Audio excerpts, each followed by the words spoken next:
Look, I'm about to tell you something that's gonna sound absolutely insane, but I need you to hear me out because everyone's acting like I'm some kind of monster, and honestly, I'm starting to lose my mind over this whole thing. I'm Claire. I'm 51, and up until 3 months ago, I thought I had the perfect life. Like, seriously perfect. 33 years of marriage to the same man, 3 amazing kids who are all grown up and doing their own thing, nice house in a decent neighborhood, the whole suburban dream package. My husband got this Ancestry DNA kit for his birthday from our youngest, and we all thought it would be fun to do it together as a family. You know how those things work, find out if you're part Irish or whatever, maybe discover some long-lost relatives, harmless family bonding time, right? Wrong. So incredibly wrong. I should probably back up and give you some context about our family dynamic. My husband, he's always been the quiet type, you know? The kind of guy who goes to work every day, comes home, watches his shows, doesn't cause any drama. Honestly, sometimes I felt like I was married to a piece of furniture.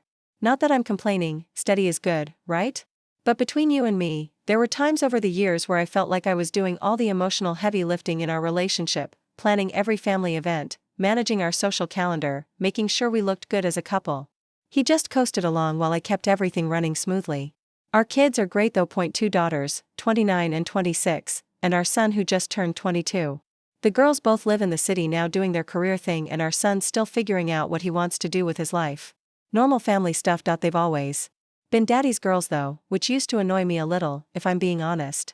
Like, I'm the one who handled all their school stuff, their friend drama, their everything, but somehow he's the hero who gets all the credit for being the fun parent.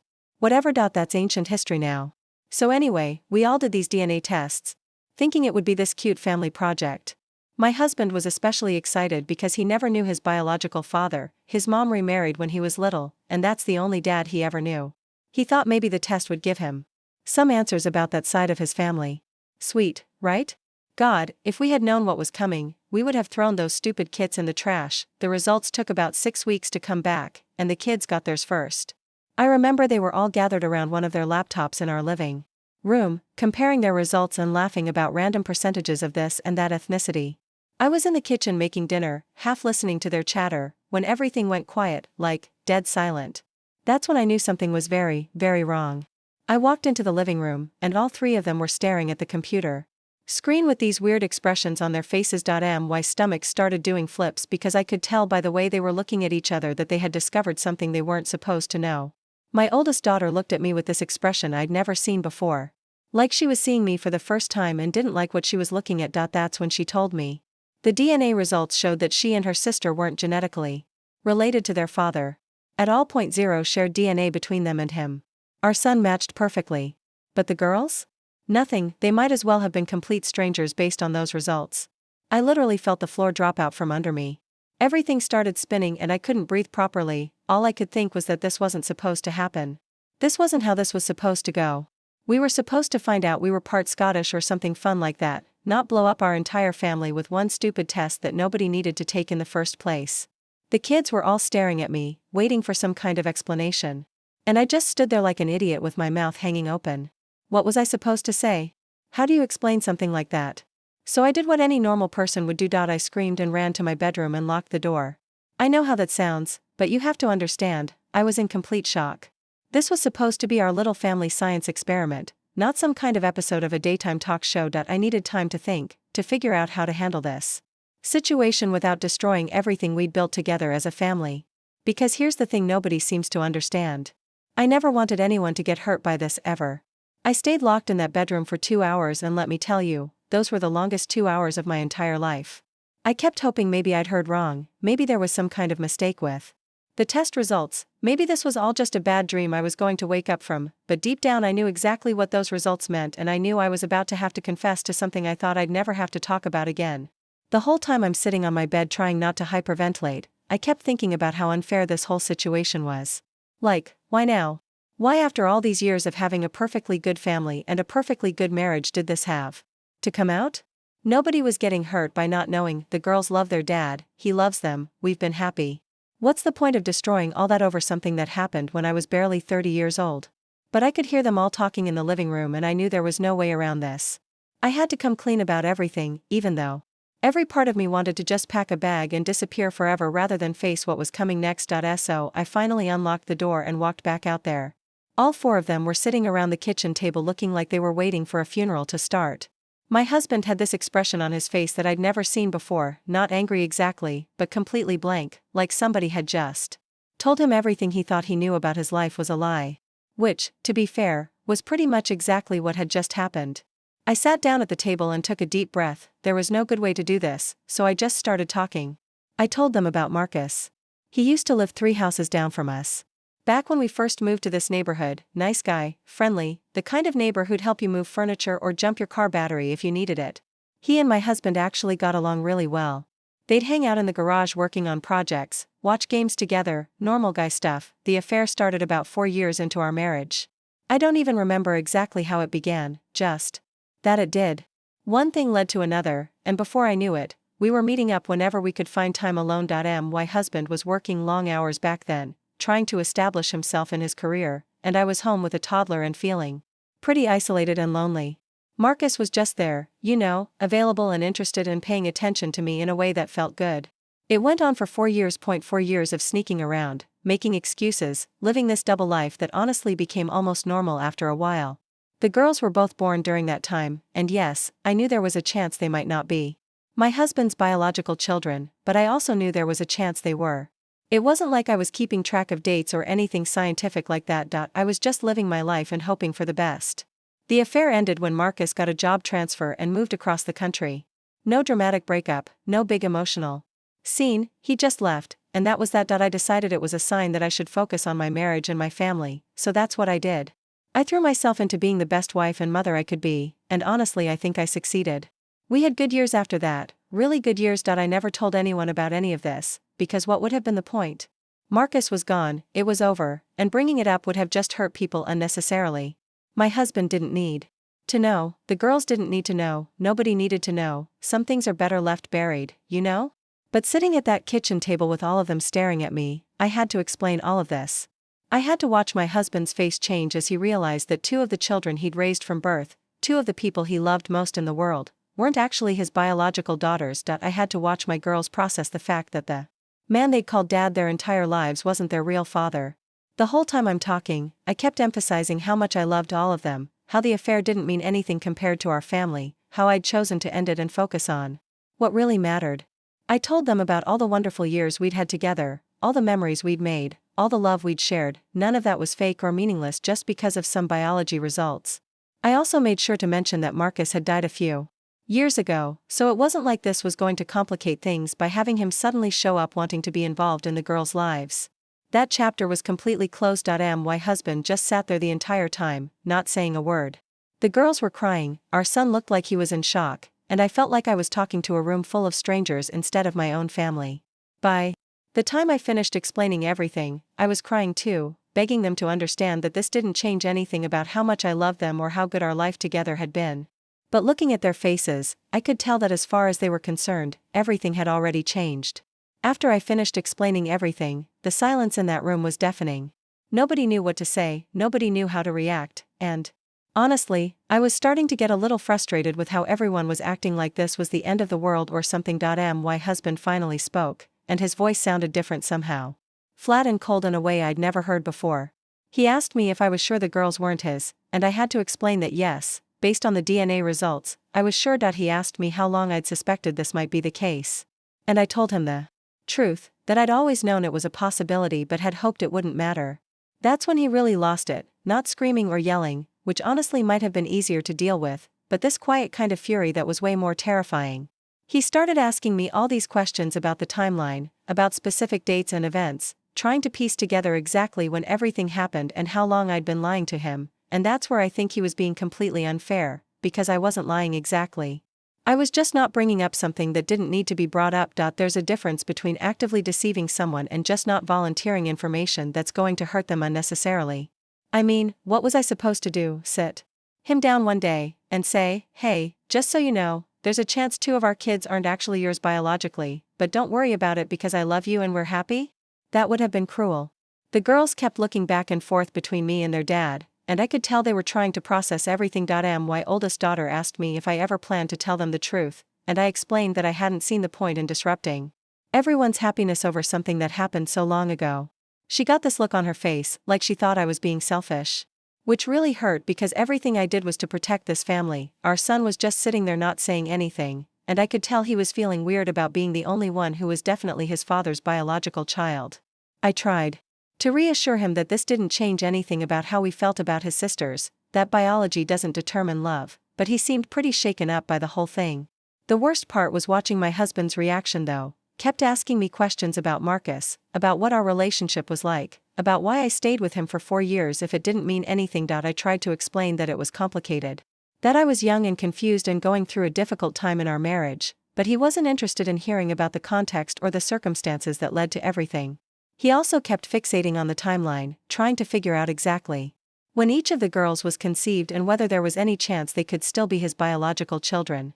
I had to keep explaining that based on the DNA results, there was no chance, and I could see him getting more and more devastated every time I confirmed it. Then he started asking me about other things, whether there had been other affairs, whether anything else about our marriage was a lie, whether he could trust anything I'd ever told him. That's when I started getting defensive, because he was acting like I was some kind of serial cheater or pathological liar when this was literally one situation from decades ago that I'd handled the best way I knew how.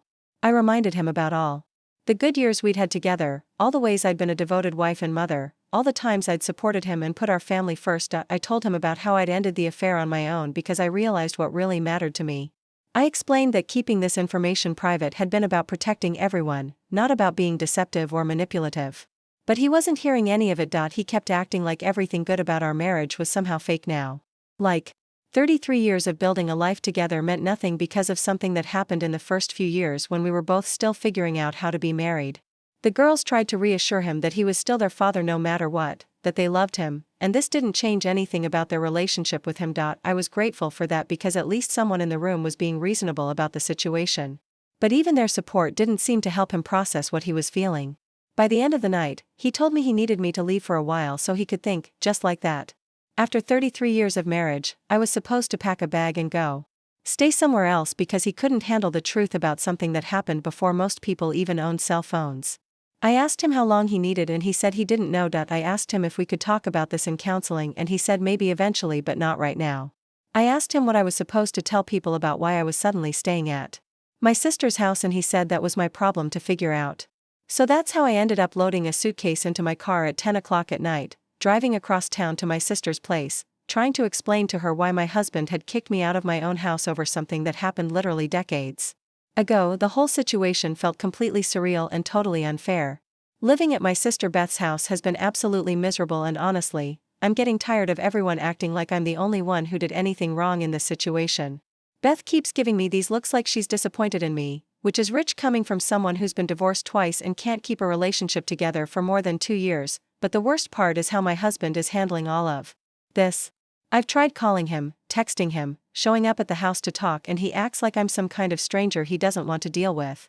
When I do manage to get him on the phone, he's cold and distant and acts like everything I say is some kind of manipulation attempt. What really gets me is how everyone's reacting like this affair was some kind of ongoing betrayal instead of something that ended decades ago. I've been faithful to my husband for almost 30 years since Marcus moved away. 30 years, but apparently that doesn't count for anything because of something that happened when I was barely out of my 20s. And can we talk about how my husband was back then? Because everyone's painting him as this perfect victim. But the truth is he was hardly around during those early years of our marriage. He was always working late, always tired when he got home, always too busy or stressed to pay attention to what I needed as his wife. I was home alone with a toddler, most of the time, feeling isolated and unappreciated. And when Marcus started paying attention to me and making me feel valued, it felt like what I deserved. I'm not saying the affair was right, but context matters. I wasn't some cheating wife sneaking around for fun. I was a lonely woman whose husband wasn't meeting her emotional needs, and I found comfort with someone who actually seemed to care about me as a person. The fact that it lasted 4 years should tell you something about how neglected I was feeling in my marriage during that time. But try explaining that to anyone now, and they act like I'm making excuses instead of providing important context for my decisions. My sister keeps telling me I need to take accountability for what I did, but what does that even mean? I ended the affair, I focused on my family, I've been a good wife and mother for 3 decades since then. How much more accountable can I be? The really frustrating part is watching how my husband is getting all this sympathy from everyone, while I'm being treated like some kind of pariah. Our mutual friends keep reaching out to him to check on how he's doing, bringing him casseroles and offering to help with yard work or whatever.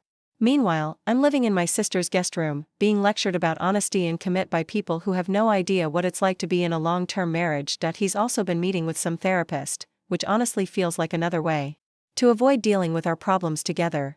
Every time I suggest couples counseling, he says he's not ready for that yet, and needs to process his own feelings first. But how long is that supposed to take?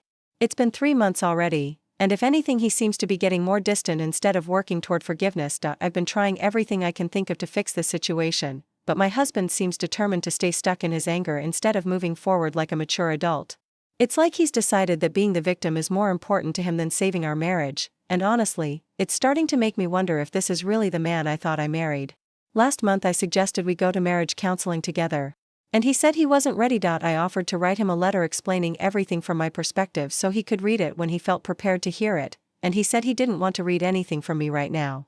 I even reached out to our pastor to see if he could mediate a conversation between us, and my husband told him he appreciated the offer but needed more time to think. How much time does one person need to think about something? We're talking about decades-old history here, not some ongoing situation that needs to be figured out. The affair is over, Marcus is dead, our kids are adults who love their father regardless of biology, and we have a whole life together that's worth preserving. But apparently none of that matters as much as his need to punish me for something I can't change. The worst part is how he's been handling things with our social circle. Word has gotten out about our separation because obviously people notice when a married couple stops appearing places together, and the way he's been discussing our situation makes me sound like some kind of monster. I found out from Beth that he told our neighbor Karen the whole story, and now she's been giving me dirty looks when I drive through the neighborhood. He also apparently told his brother everything because now his whole side of the family has been treating me differently. His sister used to text me regularly, and now I'm lucky if I get a response when I reach out to her. It's like he's systematically turning everyone against me instead of trying to work through our problems privately like mature married adults do. Meanwhile, our kids are getting tired of being caught in the middle of this drama. My youngest actually told me last week that maybe I should consider giving Dad more space because he's really struggling with trust issues. Trust issues? After 30 years of faithful marriage following one mistake from when I was practically a child. But here's what really gets me. I've been watching him from a distance, and he seems to be doing just fine without me. Better than fine. Actually. He's lost weight, he's been more social, he's picked up new hobbies, and according to our mutual friends he seems more relaxed and happier than he's been in years. So much for being devastated and needing time to heal, right? It's almost like this whole situation has given him an excuse to end our marriage without having to take any responsibility for his own role in our problems. Because let's be honest, our marriage hasn't been perfect for a long time. We've been going through the motions for years, more like roommates than husband and wife, and maybe this DNA test thing just gave him a reason to blow everything up instead of doing the hard work of reconnecting with each other. Well, it's been 6 months now since this whole nightmare started, and I have to say, the way things have turned out is absolutely not what I expected or deserved. My husband filed for divorce 3 months ago, and apparently he's been planning this whole thing a lot more carefully than I gave him credit for. Turns out all that thinking time he needed was actually time to meet with lawyers and financial advisors and figure out how to completely screw me over. The divorce proceedings have been brutal, and not just financially. He hired some shark of an attorney who's been digging into every aspect of our marriage, trying to paint me as this deceitful, manipulative person who can't be trusted. They've been requesting bank records, phone records, social media, history, everything they can think of to build a case that I've been dishonest about other things too, and the crazy thing is, they actually found stuff. Not affairs or anything like that, because I've been completely faithful since Marcus, but little things I'd forgotten about. Like how I opened a credit card a few years ago and didn't tell him about it right away, or how I'd sometimes tell him I was going to lunch with girlfriends when I was actually going shopping by myself, normal stuff that every married person does. But now it's all being used as evidence that I'm fundamentally deceptive. The worst part is how our kids have been reacting to all this. At first, they were trying to stay neutral and maintain relationships with both of us, but as more details have come out during the divorce process, they've been pulling away from me. My oldest daughter actually told me she's disappointed in how I've handled everything and thinks I should have been more honest from the beginning, but apparently my perspective on the situation doesn't matter to anyone. Even Beth has been making comments about how I need to own my mistakes and accept responsibility for the consequences of my choices. Easy for her to say when she's never had to navigate a complicated marriage or make difficult decisions about what information to share and what to keep private. The really infuriating part is watching how everyone has been treating my husband throughout this whole process. He's gotten so much sympathy and support, like he's some kind of saint who was married to a monster for 33 years. People have been bringing him meals, inviting him to social events, checking on his well-being, while I've been basically ostracized from our entire social circle. Last month, I found out that he's been seeing some woman he met through his hiking group, apparently. When I confronted him about it, he had the nerve to tell me that it wasn't any of my business what he did with his personal life since we were separated. But the divorce isn't even final yet, and he's already moved on like our entire marriage meant nothing to him. The woman is younger than me, of course, probably never been married, definitely doesn't have kids, and from what I've heard, she thinks his whole starting over after betrayal story is incredibly romantic. She has no idea what it's actually like to be married for decades, to navigate the complexities of raising children and managing a household and keeping a relationship together through all the challenges that life throws at you.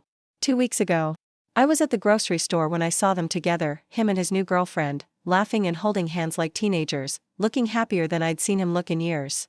He saw me too, and for just a second, our eyes met across the produce section. I expected to see some kind of recognition there, some acknowledgement of everything we'd shared together, some hint of sadness about how things had turned out. Instead, he just looked right through me like I was a complete stranger, then turned back to his girlfriend and said something that made her laugh. That's when it really hit me that this was actually over, not just the marriage, but any chance of salvaging anything positive from 33 years of building a life together.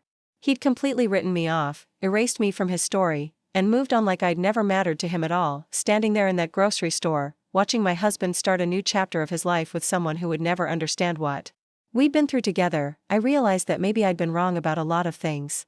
Maybe the affair had mattered more than I thought it did. Maybe keeping it secret for all those years had been a bigger betrayal than I understood, but even now, even seeing how everything has turned out, I still don't know what I was supposed to do differently.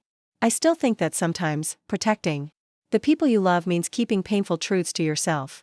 I still believe that 30 years of faithful marriage should count for something, even if it was built on a foundation that wasn't completely honest. The problem is, none of that matters anymore.